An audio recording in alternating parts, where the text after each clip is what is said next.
Welcome back to Spotlight. I've been joined by Mrs. Annie Malone Fred, Chief Social Development Officer, and Mr. Pastor Colin Gunthrop, the youth pastor for the New Life Baptist Church.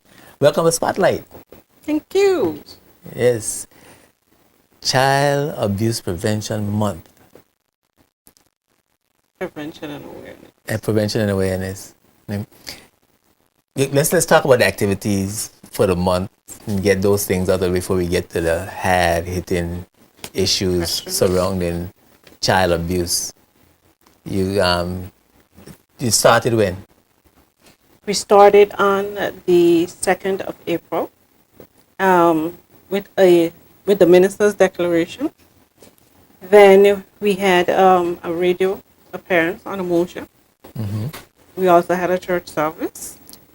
On the 7th, we had a radio appearance also on Saving the Family on ZCCR. We've had several debuts on the Almanac. We've been to Vigilante Dialogue, Morning Devotion, Towards a Better Society. So we're pretty much hitting the talk shows. Bringing awareness. Bringing awareness. Mm-hmm. And tonight we're on Spotlight. And by Friday, which is our biggest event coming up, the Drive Blue, Wear Blue, which is going to be on Friday. And we're asking everybody in the Virgin Islands population to wear any shade of blue, symbolic of support for our victims and for the cause of child sexual abuse or child abuse in its entirety. Okay. And I already have my blue shirt and pants and my little teddy bear with a Band-Aid on his heart. So I'm ready for Friday. Statistics regarding child abuse is quite alarming for a small country like the BVI. It is. What tell us about that? What are the statistics? I'm trying to do the electronic thing. Yeah. There's abuse, of course, general abuse. And within the general abuse of children, we have the sexual abuse. Yes. So you want me to go into categories, or you want me just to focus on child sexual abuse? Go into categories, and I want to talk about the relationship between child sexual abuse and the regular categories. Okay. We have pretty much four categories of child abuse. We have child neglect. We have physical, sexual, and verbal/emotional abuse. The statistics that I have on hand, basically 2009 to 2013, which is up until April of 2013. So for 2009, we had a total of 74 cases. We had 22 neglect, 26 physical, 18 sexual, and 8 verbal. For 2010, we had 13 neglect, 24 sexual, which is high, 26 physical. That's a 30% increase. Yes. And for 2011, we had in the categories neglect was 6, verbal was 4, sexual was 17, and physical was 11. So we saw a drop in there, but nonetheless, it's still high. And for 2012, we still had sexual being our highest category. And so far, between January and April, we've had 5 sexual reported cases so far.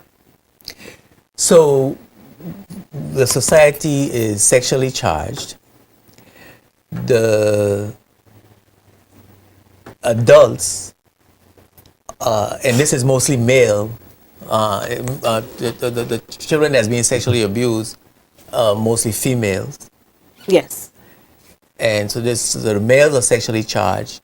They are abusing the female children at an increasing rate. And generally, we as adults are abusing our children at an increasing rate. That sounds like a major social challenge. And your charge with the responsibility to mitigate that social challenge. And we have Pastor Collins, Pastor Gunthrop, who must be looking at this from a spiritual perspective. I'm looking at it from all kinds of perspectives.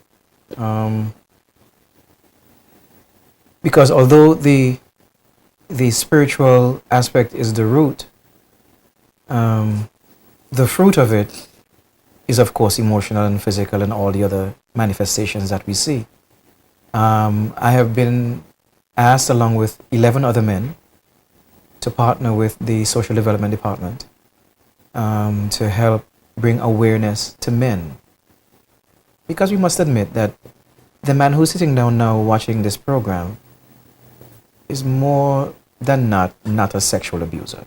Sexual abusers are out doing their thing. And men don't talk about sex. Men, when we do talk about sex, it's in a different context and in a different way. We don't have men's forum where we sit down and intellectually, intelligently, in a constructive, how can I help my brother's manner, talk about sex. It's just not the way we are culturized, if I haven't butchered that word.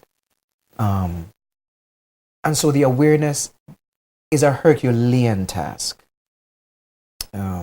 But forgive me for interrupting you. Yes. But is awareness enough though? I mean, you might not set out to be a child sexual abuser, but with a society that is where sex is everywhere and people are high strung and sexually charged, your desire as a man overrides your good sense, and you just indulge in that activity. Not that you are a pedophile, or you just a pervert, a sexual deviant. There are many factors. Isn't that a spiritual issue? Isn't that a lack of self-control and will?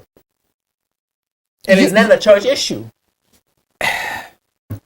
Yes, and yes. But there are many other factors that contribute to the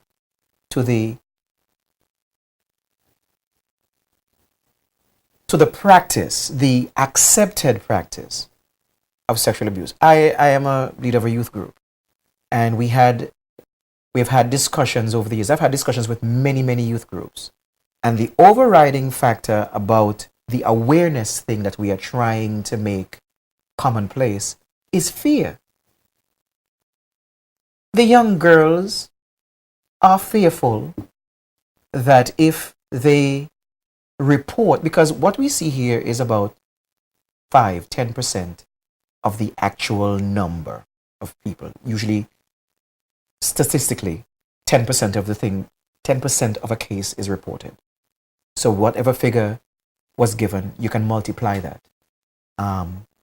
Which means that we have a big cultural problem. It is an accepted form of behavior. It is why people can pull up to the high school and pick up the young girls and take them away without any repercussions.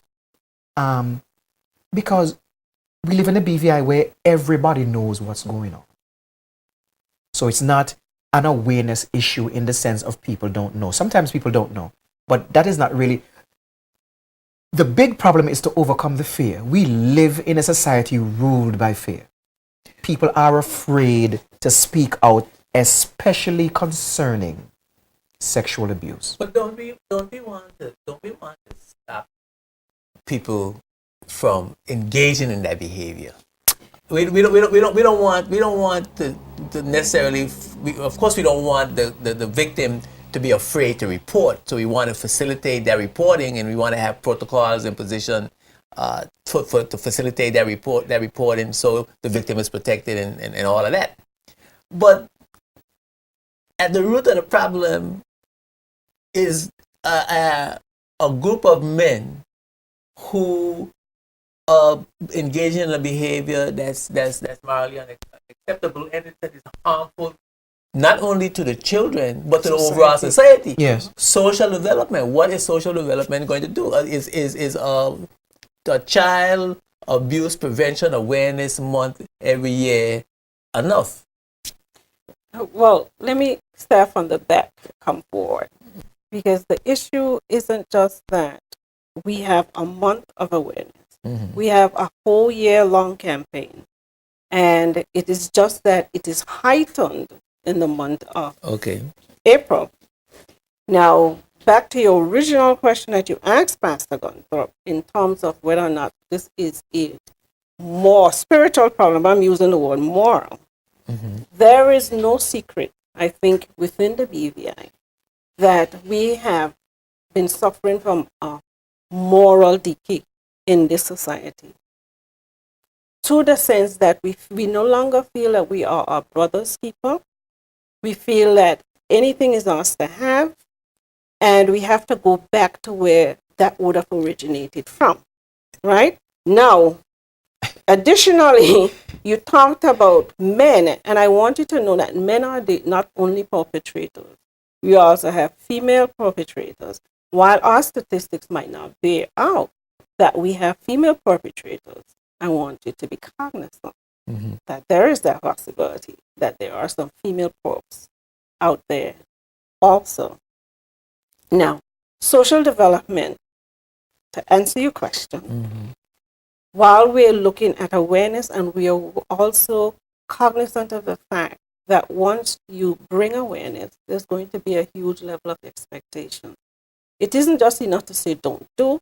I think what we've been seeing over the years is that we seem to be having more convictions in the legal system when it comes to issues of court.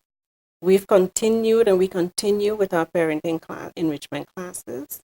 We have added an additional facet, basically whereby we're now saying we're now going into people's homes and we're necessarily working with them one-on-one.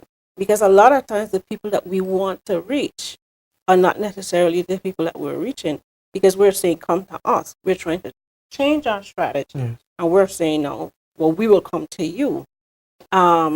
We have, of course, limitations of staff. So but we're trying to change our strategy throughout in terms of how we're executing. We're also working very in close collaboration with the schools. There are some other things, but we're trying to revise some of our legislation. We're trying to necessarily put a protocol in place that talks about the whole issue of reporting and management of child abuse issues. So there are a whole lot of things that we want to do. But I think overall, our focus is going to be on how well can we go about strengthening our families, thereby improving the conditions within your community. So. Is this job too big for social development, for the resources allocated to social development? Because it seems to me that this problem has been growing, and we've talked about this many years ago. Sure, yeah. Social ills becoming an industry where you can no longer, well, let me just go take a step by step. Social ills become an industry where you need more social workers, you need more psychiatrists, you need more doctors, you need more facilities, you need more treatment centers, and it becomes an industry to the point where you can no longer stop the social ill because the economy will collapse. Well, I don't know if I would put it that strong, because because the reverse to that is, if you don't stop it, your economy definitely will collapse. Well, you look at places like America, that tells you what's happening, right? That's right. In other Western right. countries, developing world, you see more and more being thrown at what is actually symptoms. It's not really the root causes, because nobody is trying to look at what are the root causes and trying to alleviate that. But we know what the root cause is. We don't want to address it. The pastor will keep avoiding the fact that... No, I'm not avoiding it. I'm not avoiding it, you know. This is a spiritual problem, and the church ain't getting people converted in the way that they should in order to... But should it be the church's alone responsibility, Edwinka, one? Should it also... The church is primarily responsible for our spiritual condition. But before the church is responsible, the church is given a mandate by men, right, and by God. But at the same time, each one of us are also given a mandate by God to actually nurture and bring up our families the way they need to. So a lot of times we're putting responsibilities on the church. I don't know, and I don't mean this against any church in the BVI, but we have seen abroad whereby the same church that you're calling on to set the moral compass are primarily some of the same ones who are violating these very children, right? So I'm not going away from the fact that, but I'm saying to you that in my opinion, it is not a social development problem. It is not a church problem. It is not a political problem. It is everybody's problem. We all have to understand that at the end of the day, Cromwell, child sexual abuse might not hit me, it might not hit you. But I guarantee you that every one of those children, they're going to go to school, they're going to interact with your child who's innocent, they're going to be highly sexualized, and they're going to perpetuate that in the classroom or wherever they go. It's going to hit all of us, right? At the end of the day, these sexualized children are going to be sexualized adults. And when they become adults and they can't function because of all the violence that has been perpetuated on them as children, our economy is going to suffer because we have unhealthy emotional adults resided in this society. If I may be a little bit more straightforward, because I was trying to be gracious. My conviction is all problems begin from a spiritual root. There is a kingdom of darkness and there is a kingdom of light. But I realize we live in a multicultural, multi-belief society. So I was trying to come at it from a general level, in the sense of saying and agreeing that all of us have to have a hand in solving the problem. Exactly. It is a spiritual problem. There are people in the world who are actually evil. There are people in the world who are actually dark. There are people in the world who are actually controlled by demons. But that is not our discussion tonight. Our discussion tonight, although it starts with a root, is how can we, as a society, partner together so that we can solve the problem?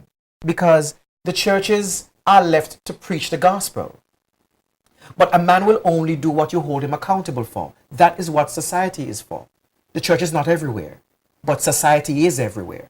And so most men know a man who is checking out a little girl, or a teenage girl, or a 16-year-old, or a 15-year-old. It is up to that man's friends to tell him, listen, this bragging about the 15-year-old that you conquered last night is completely immoral. But it takes a man to stand up to another man to let him know his behavior, to hold him accountable for his behavior, and to let him know this behavior is wrong. And don't you think all a man will do is not tell his friend what he will stop bragging? A man will tell his friend everything. He'll stop bragging to his friend. His friend that is not his friend that is no longer accommodating his moral behavior will no longer be his friend, and he'll continue with the immoral behavior. We gotta take a break forward from our sponsors. And we're gonna come right back. Keep it locked in the Spotlight. Don't go away. Spotlight is brought to you by Virgin Island Motors, Tortola Concrete Limited, Bolo's High Tech Printery, and H. Lavity Stout Community College. Welcome back to Spotlight. The phone number is going to come up on the screen. You could participate in the discussion if you like. You can text if you don't want your voice heard, or you could call us up and talk with our guests, ask a question. We'd be happy to hear from you. No matter how we skirt around the issue, it seems to me that the institutions, the Social Development Department, and the Education Department, and the Ministry of Health, and the Ministry of Finance, and the churches, and civil society needs to play a role in not just child abuse or child sexual abuse, but are social ills because it seems to me that these social ills that we are labeling as problems are symptoms of a deeper flaw in human behavior. Yes. And what I'm saying to you, Pastor Gunthrop, and you, Chief Social Development Officer Annie Malone Fred, is perhaps y'all are not as aggressive in fulfilling your responsibility as you should be. Because we have more churches, bigger churches, more people going to church, you know. And you know, and when you talk about the adult involved in this behavior, and then the children grow up to be dysfunctional, and then become dysfunctional adults, and that perpetuates itself.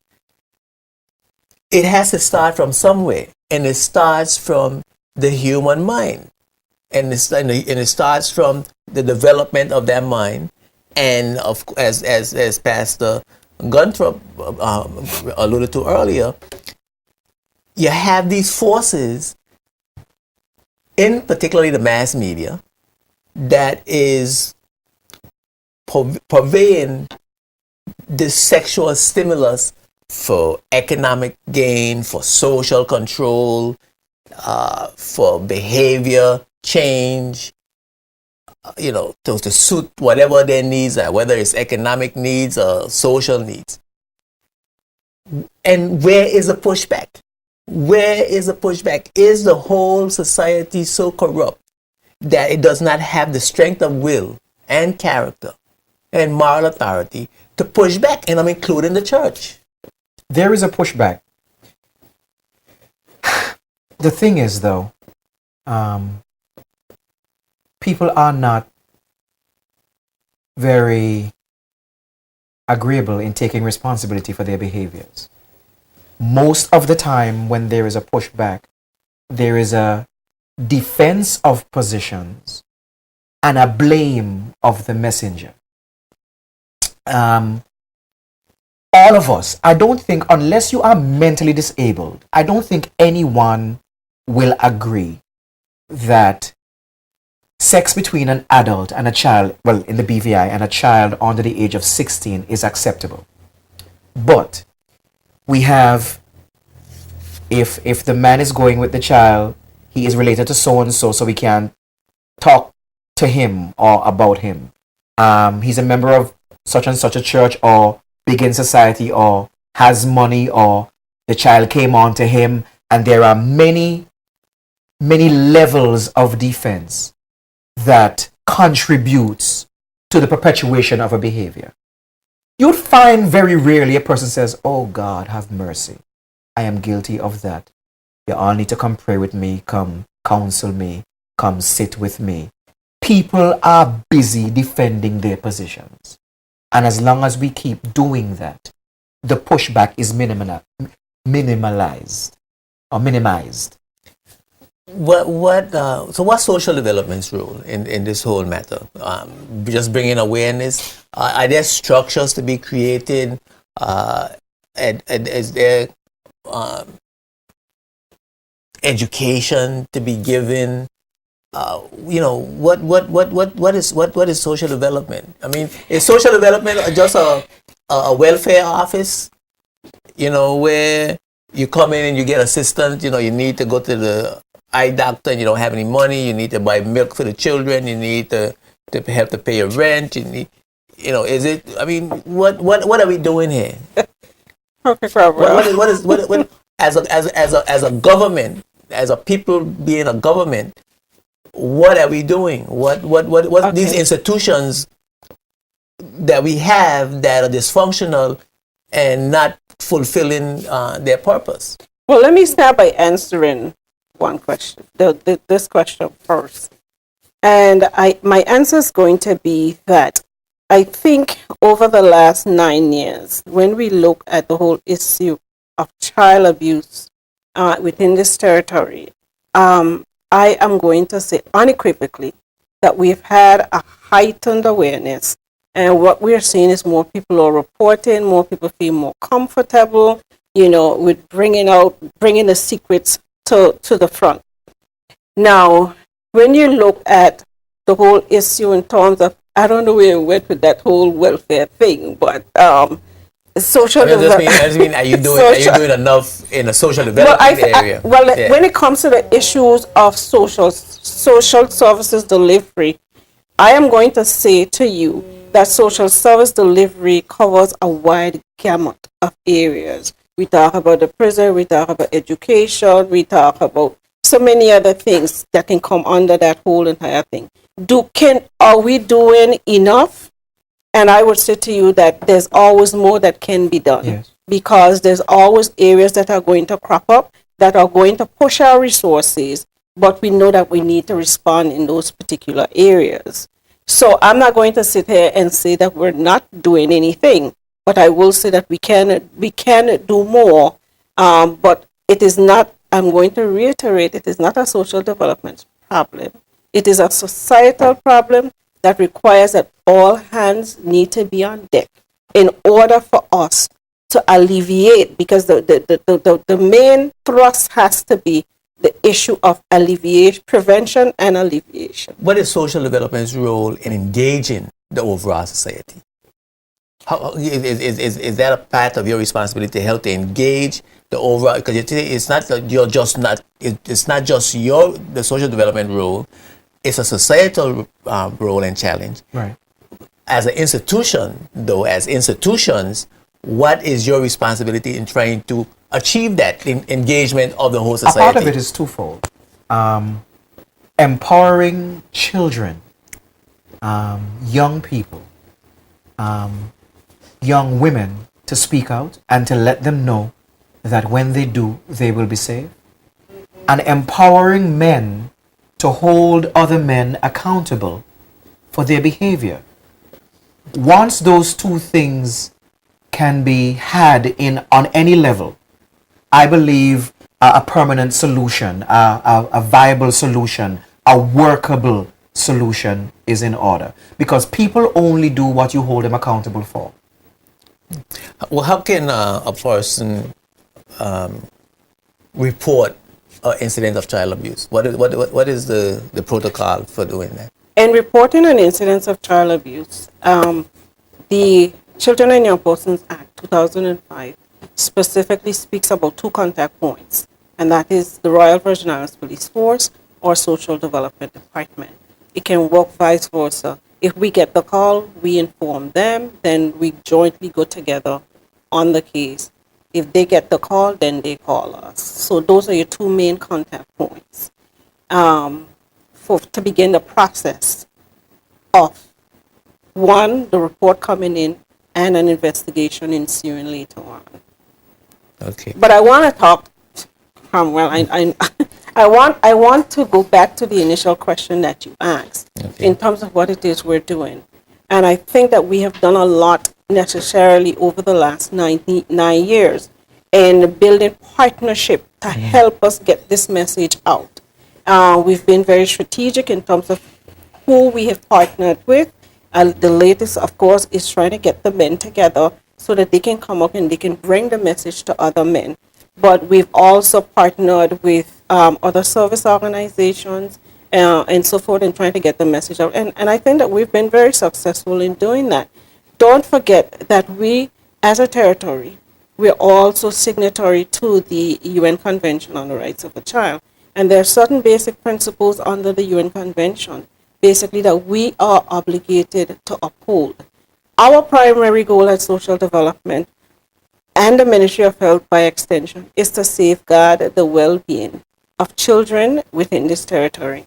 And I think that we go about doing so sometimes under extreme circumstances and dangerous circumstances, but nonetheless, we do what we have to do, and we will continue to do what we need to do until we can get where we need to be. Well, I have to say, and I've been really putting you on the spot, and because I think the community needs to understand, what we're saying here tonight. But I mean, you've had long-running campaign with several promotions about and really well put together public service announcements and advertisements, and to help to bring awareness and to really tug at the emotional heartstring of the community to stop behaving in that way. I mean, you had it regularly on JTV and on CBN and all the stations. That's So I mean, right. I know that this is not just a one-time thing. I'm just harassing you. I want to appeal. I want to appeal primarily because they're the pledge boards. They're on Virgin Gorda, Joshua Dyke. They're in the complex, the west and the east atrium. And I am appealing basically that this does not become an exercise in futility. It's not just a one-time thing, you go and you sign up. This card basically speaks to the whole issue that everybody who signs up this card and say, I pledged, I want people to be committed to their pledge. Don't just say it, but be committed to the pledge that you're going to put on this paper. Cromwell, I can give you this card, and what will be your pledge? You can tell the pledge. You can tell the listening audience what your pledge is, but basically we want people to be committed to pledge. It's not an exercise just for this month, but whatever you put there, commit to pledging to ensuring that it is carried through. That way, you're also helping us to get the message out there. You're also saying that this is wrong, and I'm one person willing to put a stop to this insane madness of child sexual abuse within this territory. And to add to what she's saying as well, here is the thing. And since you cornered me into a spiritual corner, let me say it this way. Darkness is always at the edges. But once you shine a light, no matter how small the light is, the darkness disperses from the light. We have no option. We cannot back up. We cannot allow those in our society who are pedophiles or who are encroaching on the lives of children to go unrecognized and unpunished. We have to keep pushing forward. Granted, we may have to do more. We may have to make it a more powerful, concerted, concentrated, all-around effort, but we cannot afford, for the sake of our children, to back up. One last question before I tell you all my pledges. In other parts of the world, there's a register where you register pedophiles and you make the community aware that these persons behave in that way. Is that something we're going to do here in the Virgin Islands in the near future? Most definitely, it is closer than you and I think, because we have the format. It is part of the national protocol that is coming on stream. So definitely the child abuse register, but more particular the child sexual abuse register, is a must. Yeah. Well, what I have pledged to do and have been doing is paying more attention to children's behavior when I see them, how they look, how they're dressed, if they're dirty, if they're sad, what their countenance is. And if you talk to them, if they're shy and reserved and pull away, and identify some of the symptoms of a possible abuse. Yes. And bring that to the attention of the social development department so that they could look at check out this situation and see from a professional standpoint whether there's any cause for concern. That's good. That's so good. Yeah. Thank you. So that's what I've started to do that. And that's your personal commitment. That's my personal commitment. Good. Yeah. That's what I've been doing. I know there's a lot to talk about, but we're on the turn of the clock. I know. Yeah. And Something so weighty, so short a time. yeah. And you gotta come back more often. I mean, I've been telling you this for years. Yes, you have. That you have a friend in the media who supports you, and you ain't taking advantage of it. I ain't talking to you no more.